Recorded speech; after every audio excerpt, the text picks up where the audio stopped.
Oh no! Hi, and welcome back to Wildman Wheels. We are getting close. We're so close. I just put together a list. Everything that I need to do to the pug to be finished with it. And the list is pretty long. No, it's really not. But I'm going to go over it. We're so close. We got a handful of things. 2 weeks. I'm shooting for 2 weeks from today. We're driving. It's done. We're driving it, right? Well, I mean, as done as it's going to be for now. We're going to be doing more to it later. But just, we're getting it back together and we're going to take it out and drive it. I went and got some cool little fancy bits from Ace Hardware. We got our headlights. Little 4-inch sealed beam headlights. These things are awesome. I would like to try to, and I wish there was more manufacturers out there. So manufacturers, I'm talking to you. Sealed beam, old vehicles that have sealed beam headlights, we would like to upgrade to the LED lights, the LEDs, right?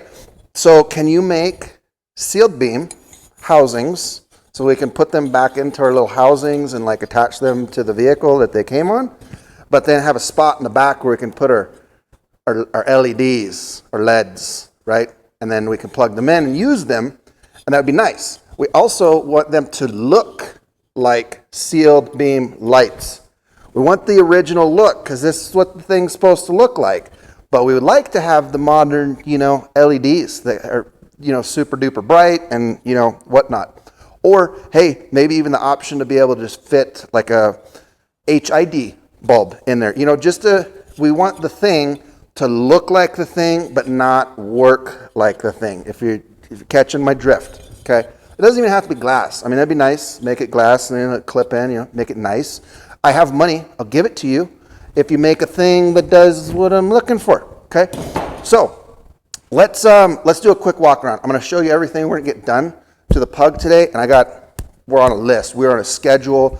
This project's just getting out of hand. 49 and a half weeks in, and we ain't even done yet, okay? So we got to keep her going. So I'm going to show you what we're going to do today. Okay, so if we look over here, we can see our stack of parts is actually really, really small. We got the shifter, we got a little plate that goes over the steering column, a little grab handle, we got our bumper, battery box. I'll throw that in the trash. That battery box, this thing is crusty. I mean, the amount of rust, just look at you can obviously tell we've had battery leakages on this thing for decades. She's rough. Could we get it cleaned up and make it work? Yeah, probably. But I just went ahead and got new. I just did a new thing, right? And it's not this. Engine. I need you guys to tell me what are we going to do with this? Should I put it on that mini bike? I mean, an 18 horse mini bike. That thing would rip. Okay, we got to get the bumper on. We're going to get the bumper on. We got the headlights. We got the headlights in. We got to get the grab handle in. That goes there. The engine here. So this is what we're just giving you a close up. This is where we ended last weekend. So you can see the belt is it's just the engine needs to go forward like a 1/4 of an inch just to give us that extra little bit of slack that we need for that. But she's touching. She's just full blown touching.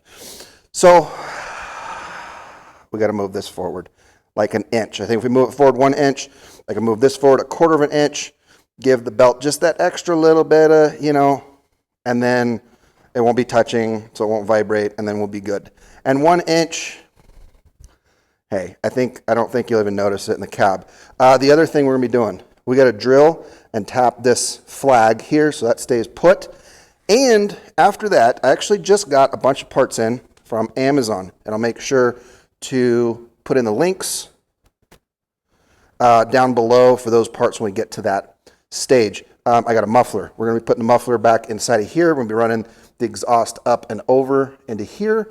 I'm going to have to do some kind of heat shielding. I don't want this to get smoked. We'll figure something out there. I need to put a bolt in right here to, lock that guy on. Intake. I actually found a nice filter box that I want to try to mount right here and then run that down into the air filter. or for the air filter. So I got an adapter for that, you know, kind of like your Mikuni or your stage 1 Predator type adapter. You know, it's a little doohickey, and then you can kind of mount the filter on there. I didn't want to mount the filter down in here. It looks kind of weird. So I got some silicone hose. We're going to run it up, and we're going to run it into an actual like Donaldson style air filter box that's got 2 filters, primary, secondary filter in it. The other thing that we're going to be doing today, so that's, we got to wait for more parts for that. We're going to be doing today, we're going to be pulling this engine apart, and I believe there is a singular charging coil on this. I watched a video of Redbeard Garage, and he pulled one of these apart, and there was one coil in there. The one coil is rated for 3 amps, which I think would be enough to basically top off whatever battery you use to charge this, or to start it, I should say. But I did find a parallel 2 coil that we can put in there, so that'll bump it up to about 6 amps, so we can maybe, you know, turn the headlights on once in a while. And that's what we're going to do for now.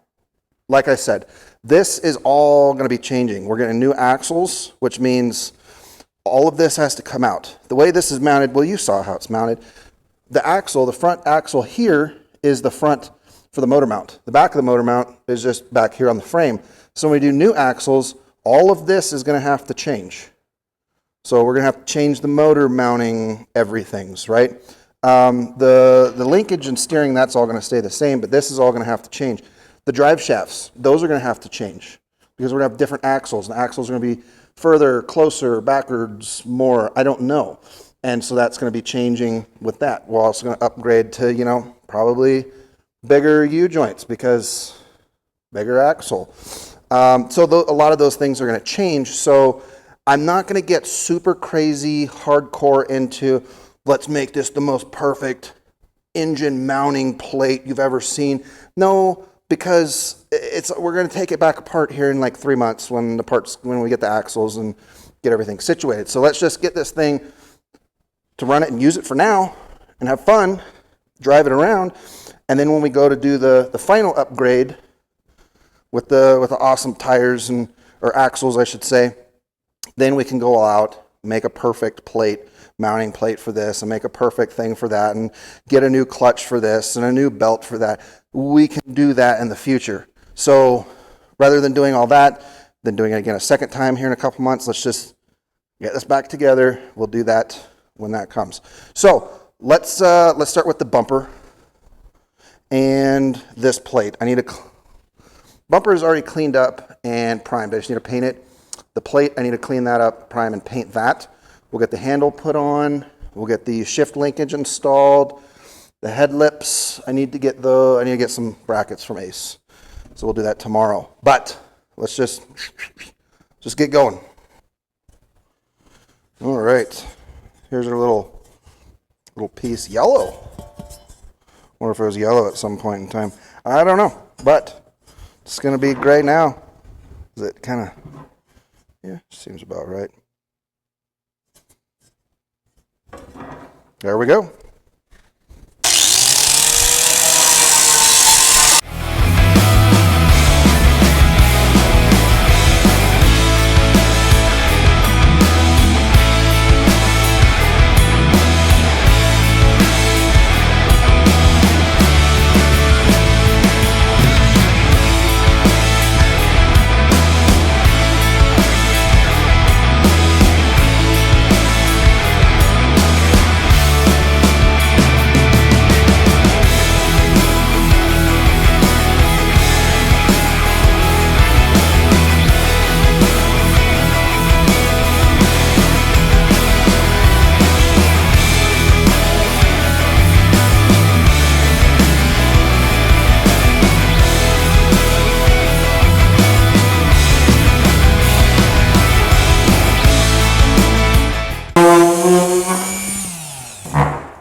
Perfect. If you don't have a compressor in the shop, I'll tell you, even if you got like a little small one, you know, a little 110, little guy, just get one. It's worth it.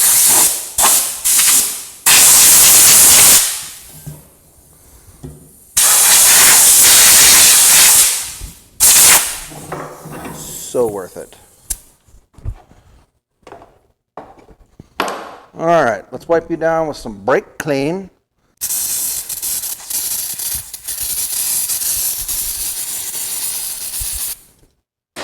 There she is. Okay.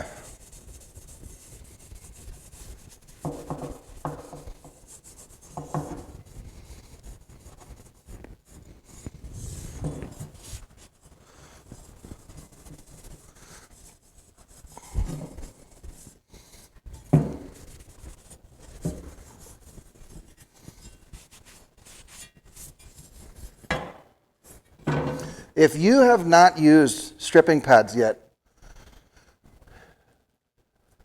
these guys, get them at Ace, you can get them on Amazon, you can get them anywhere. They just go on the old angle grinder. I'll put a link down to my Amazon affiliate for some of these guys right here. These things are absolutely amazing. I mean, look at that. It took it straight down to the metal, and this is the thing that's amazing about these, as opposed to using a flap disc or even sanding paper, right? Yeah, you can use a flapper wheel and you can grind it down and get down to the bare metal, but it leaves a surface finish.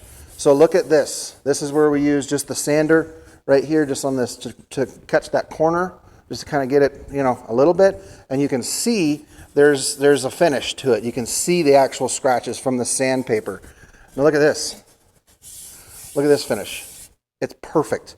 It's absolutely perfect. There's no finish. It didn't leave any scrapes or scratches, so there's no prep that I have to do. I don't need to go take a 220 and then come over it, and then a 400 to come over it, and it's really, you know, smooth it out before we paint. No. You use this, you wipe it down with some brake clean, and you paint. It is such a time saver. Let's get this primed, and then let's get the bumper up here, and let's get that painted. I don't have a paint booth. I know I keep telling you we're moving stuff into the paint booth to paint. I don't have a paint booth, and I don't have a place to hang things to paint them. We're gonna have to do this one in 2 stages, just because, you know.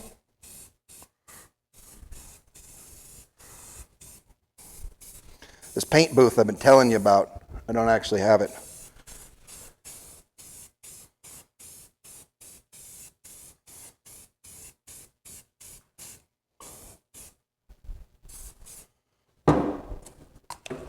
Okay, so there's that. Let's grab this bumper. Now this has already been cleaned and primed.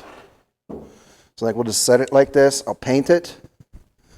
Then we'll mess over there. Then once all this is dry, then we'll flip it over. We'll paint the other side. We'll just one thing at a time. I think there's an old song, one thing at a time. It didn't cost me a dime. Something like this, something, you know, something about a Cadillac or a El Dorado. I don't know. It's old songs. Something about cash and Johnny's and I don't know. Yeah, I don't want to bend that. Well, I want to bend that. I don't want to bend that.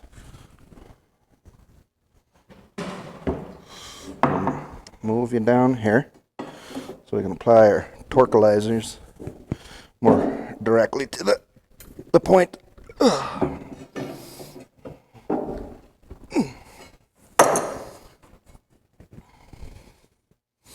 It's straighter-ish enough. Okay. If something's bent, my go-to is the adjustable hammer. It'll straighten her out. I mean, look at that. Straighter-ish enough. Okay, let's get just throwing stuff now. Okay, let's get machinery gray. Okay, the machinery gray. Let's get this thing painted. Let's try to not paint these things. Just take all the fun right out of it. And then we'll move the seat back forward 1 inch.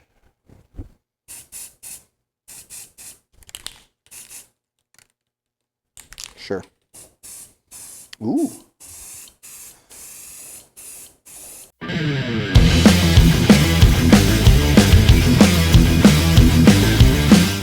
You know, while I was working on this pug, I started to think about one of my favorite Bible verses, Galatians 6, 1-3.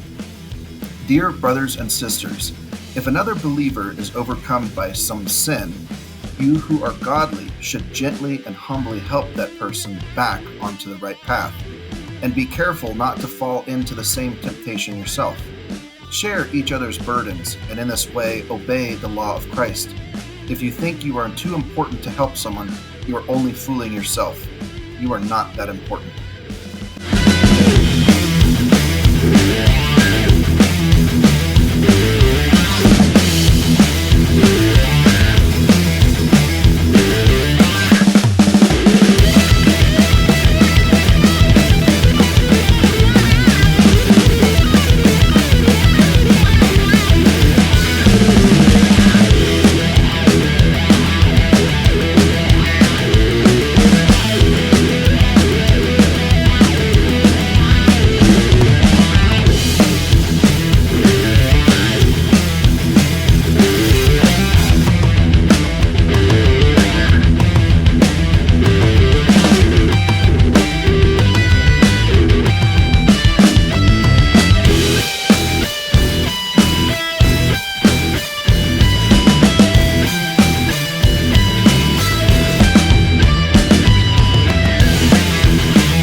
One bolt through over there on that side.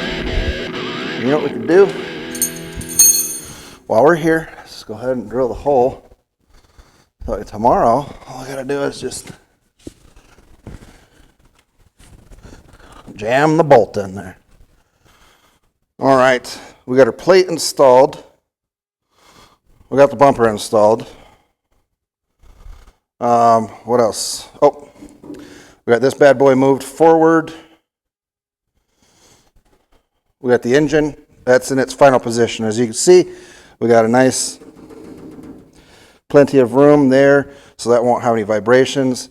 The belt is just slightly loose. It's right where I want it. We got plenty of room back here to change the oil. Perfect. So, tomorrow, we're gonna do the charging coils on this guy, drill and tap that. I need to get one bolt for you, and well, I need to get the 2 bolts for that. And then I need to get the bolt for this. So once we get the engine ready to mount, we can lock the, and then we got to do the throttle cable. So I don't know how I'm going to do that. I haven't quite figured that out. I'm not that far yet.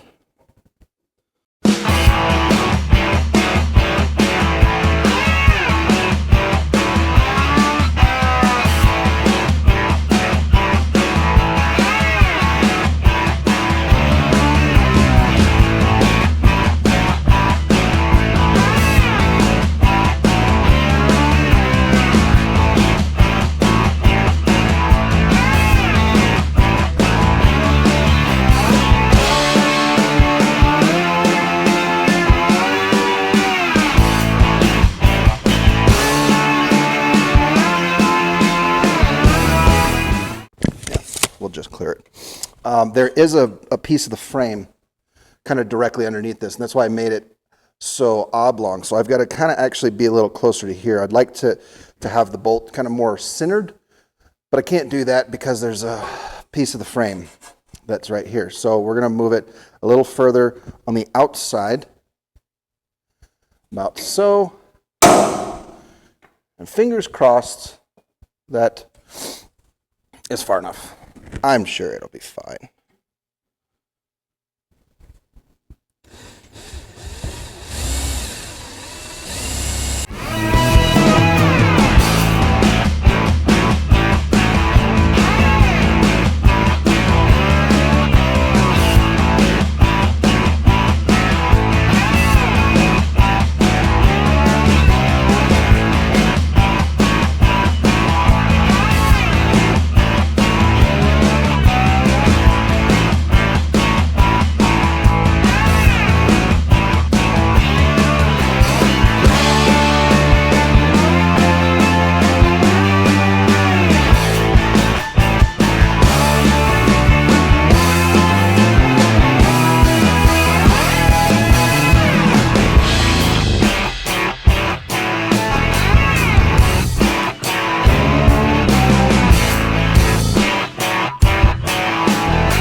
Should we try the little TikTok challenge where you use the pieces of wire and you jam it down in the hole, or the pieces of cotter pin? I think we should try it.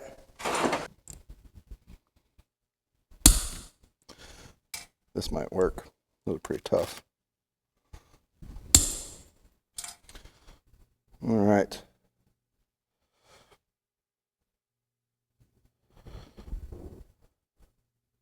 Yeah.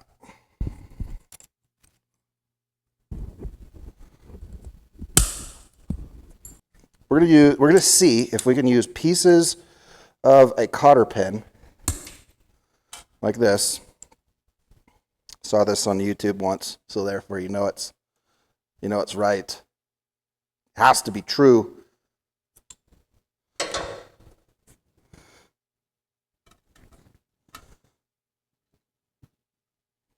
Stick them down inside of there. Okay. Now let's see if we can. I don't want to bend it, but we do want to get it all the way down in there.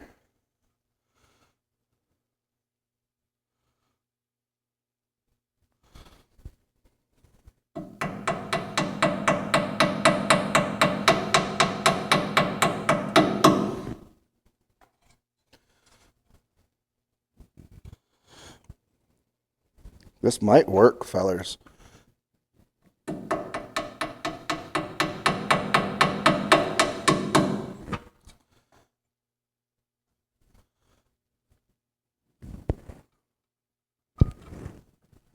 This might work.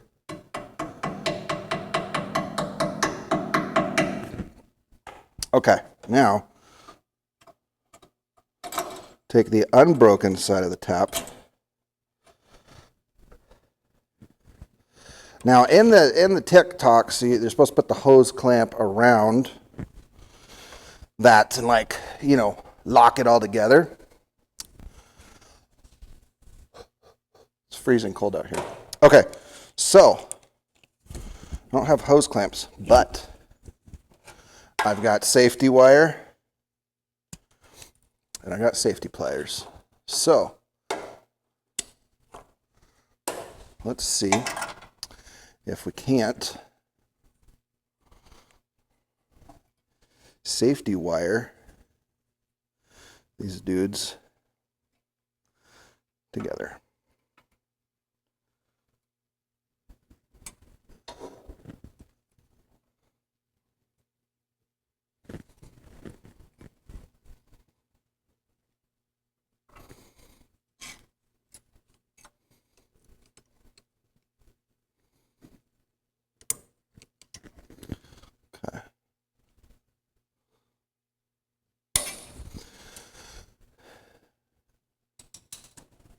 Is it going to work?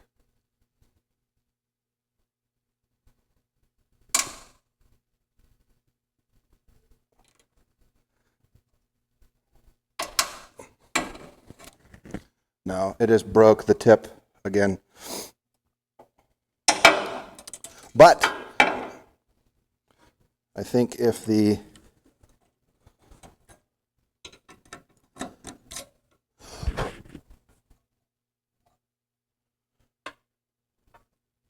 may be able to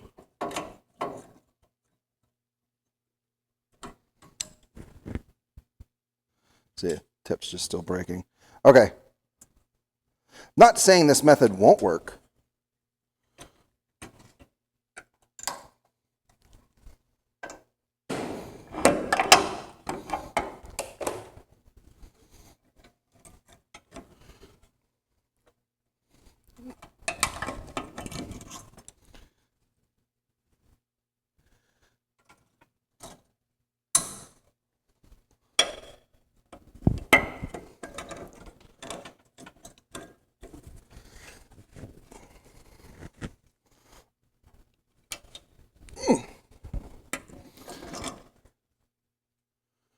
Come on, let go.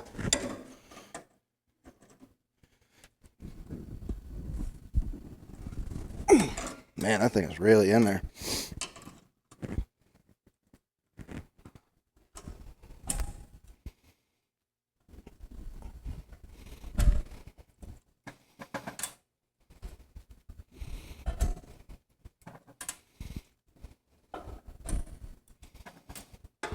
So in this situation, worst case scenario, what we end up doing is using a carbide burr bit to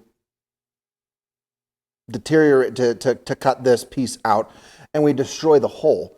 That's worst case scenario, but that's not even that terrible, because what we can do at that point in time is actually weld this hole closed, re-drill it, re-tap it. Only this time, don't break the tap, and then we're still good. So that's what I like about working with metal. If this was wood and you did something damaged like this, where you're taking this all apart and you're making a new piece of wood to go back in there. With steel, you can always weld it up and drill it back out again. All right, so broken tap, day 14. Last night we attempted to do the old tick-tock method, use the cotter pens to, I think that probably would have worked in all honesty, except for I realized what happened, why this snapped off. There's a frame member on the underneath side, and when I drilled the hole, I'm just catching the side of that. So when I put the tap in there, the tap actually caught and bound. If I had moved this hole forward 1/10 of an inch, we would have cleared that and wouldn't have had an issue. So to get the tap out, taps are generally made, unless specifically otherwise, they're generally made from high-speed steel. This one doesn't actually say it on there. And generally when they don't say, they're made from high-speed steel. So there's only two things that are harder than high-speed steel, and that's carbide and diamonds. So the cheapest way that you can get carbide, well, I should start with this. The best way you can do carbide is get a carbide bit like this. Now, this carbide bit is specifically designed for masonry, but it's nice and sharp. It's designed to be worked at high RPMs, 2,000 RPMs, and it's got a nice shank on there. I'll be able to use the die grinder on this. The second best option is just to go get you a good old-fashioned masonry drill bit. Masonry drill bits have a carbide tip that is soldered onto the tip of the regular drill shank. Now, you got to be careful with carbide drill bits. If you snap the carbide drill bit off inside of your tap, you're done. There's no way you're going to be able to get around that, because carbide is the hardest thing. The only thing harder than that is diamond. So, with that being said, if we snap that off, I did go ahead and get the backup, a diamond encrusted drill bit. This is backup to the backup to the backup. I also got multiples of each of these drill bits, because there's a good chance we're going to dull them, chip them, and they're not going to be able to continue drilling. I also did go ahead and get one size larger, so if we can make it all the way through with a 3/16, then we can go ahead and use a 1/4 inch. And then at that point in time, we should have removed enough material that we can actually get the tap to fracture. We should be able to fracture it and extract it. So I got multiples of each. Carbide is expensive. Carbide drill bits, or I should say carbide burr bits like this, work great. You can actually get carbide burr bits or carbide end mills, and that would be where it would be able to drill on the face. I don't have any carbide end mills. Those are very, very expensive. So I went with the cheapest alternative. So if you're in this same kind of situation where you have a tap that's broken off inside and you can't get it out, this is what I would recommend. I'm going to start with this guy right here. Then we're going to move into this guy. And if for at any point in time I end up snapping this guy off inside, then we're going straight to the diamond encrusted bit, which is not designed for it, but it is larger in diameter than the tap.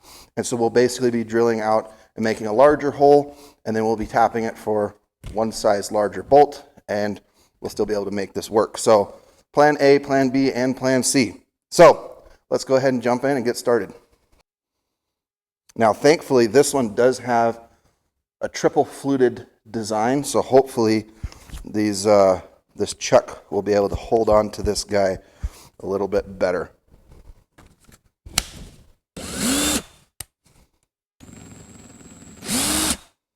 Perfect. Let's grab some oil. I'm going to be using actual oil as opposed to like WD-40 or something like that.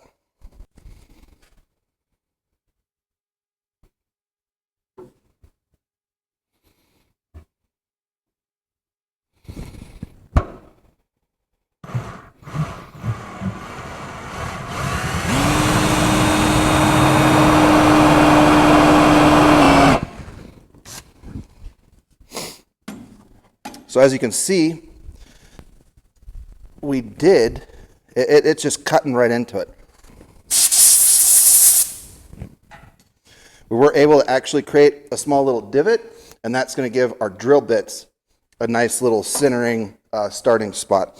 This guy's too wide, and obviously it's not centered very well, and that's okay. If we can get the regular drill bit started, even if it's off-centered, it's a lot smaller in diameter than this, and we'll be able to get it hopefully enough of the material removed from the tap that we'll be able to fracture it, break it, and get it to kind of break free. Okay. Got a little bit of oil here. A little bit on the tip of that.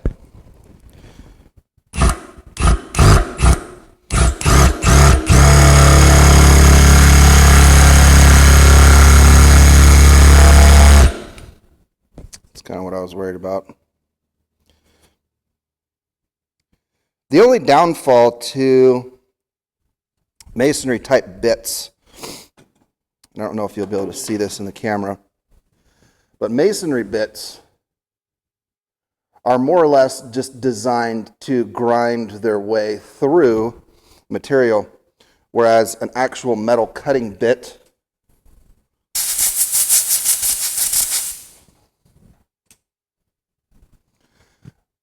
like this is sharp. It actually has a sharp point, it's got bevels, and it's actually designed to cut. I may be able to take my angle grinder and actually grind a bevel into this carbide in order to make it sharp.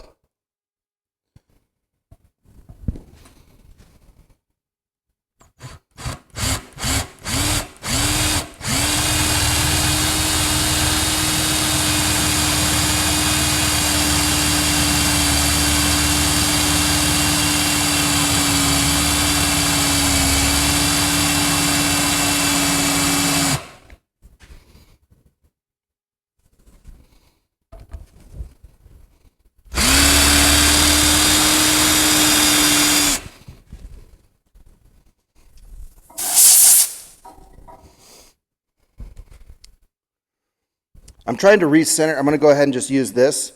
It is small enough that I can actually make it all the way down, hopefully without damaging the threads. And so I'm just going to try to use this, get it as centered as possible, and just work it in.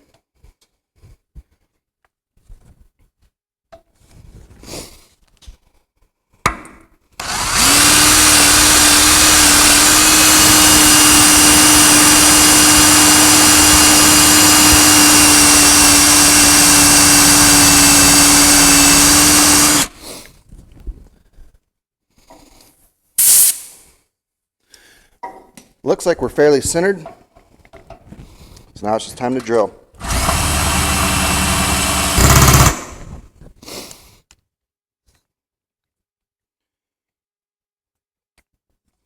As you can see, carbide is very brittle. We already snapped that guy off. That was a $20 drill bit, so it's a risky run when using carbide.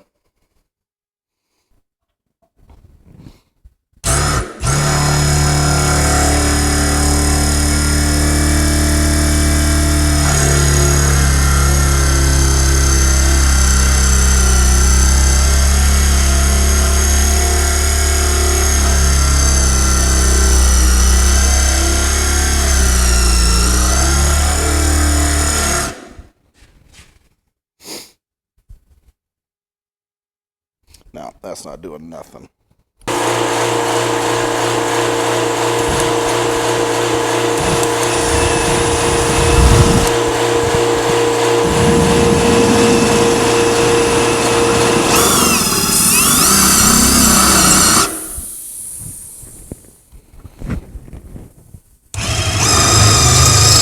Okay, we've moved on to option number 12.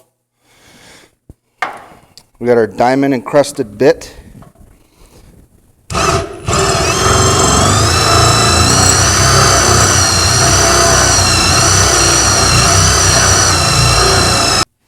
Look at all them sparkly diamonds.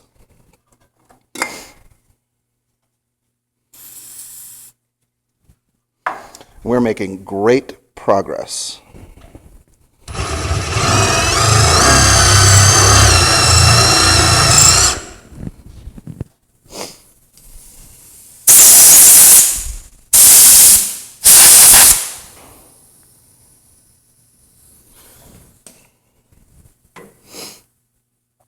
I would say we're probably half or better.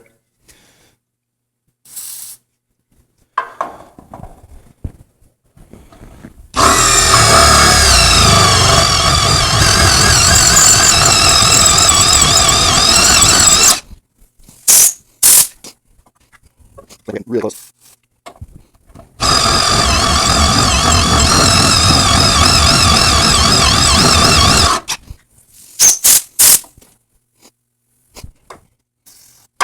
Almost there.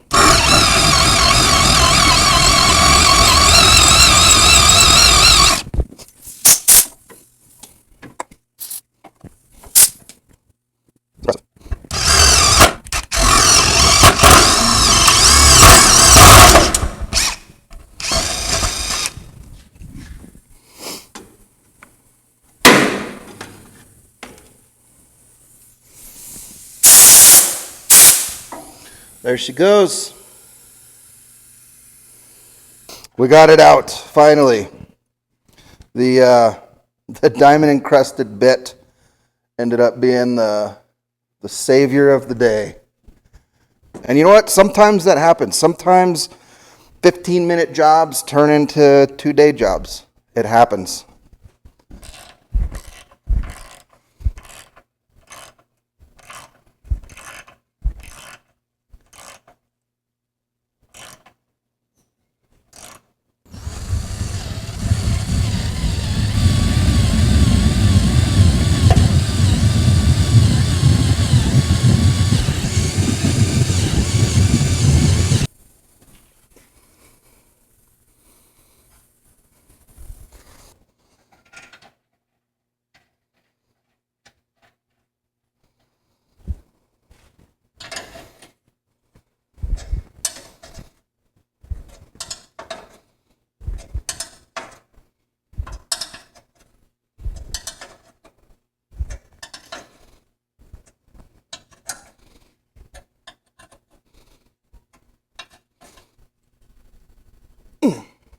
Perfect.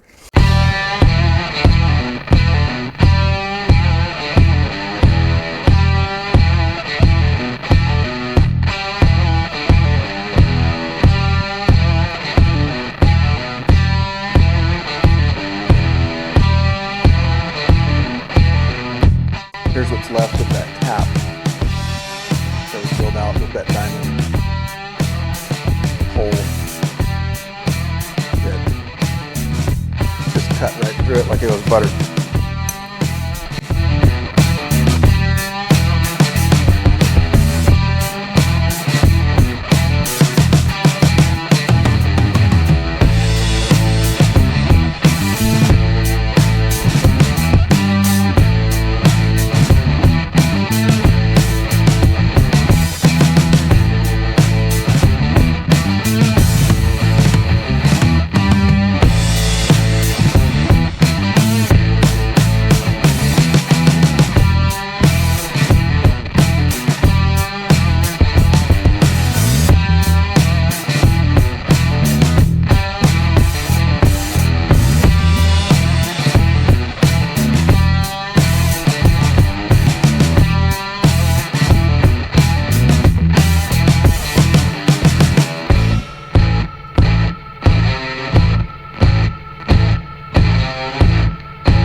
All right, that's going to do it for today. Thanks for stopping by and hanging out with me while I worked here on the Pug. Man, those white wheels look great. We got a ton of work done on this thing, and we have a ton of work left to do, but I'm really shooting for maybe next week to having this thing completely finished. It's a long shot, but I'm going to keep my fingers crossed, and I'm going to keep working hard, and hopefully I can have this thing finished up. Don't forget to like, comment, and subscribe. Currently, I'm sitting at about 250 subscribers, and I'm really shooting to hit 500. If you hit this button right here in the middle, you can subscribe super easy, and that would really help me out a lot, try to hit that 500 subscriber goal. Over here on this side, you can watch last week's video and see what we got done last week. And over here on this side, you can see the entire playlist for the Pug. Thanks, and have yourself a wonderful weekend.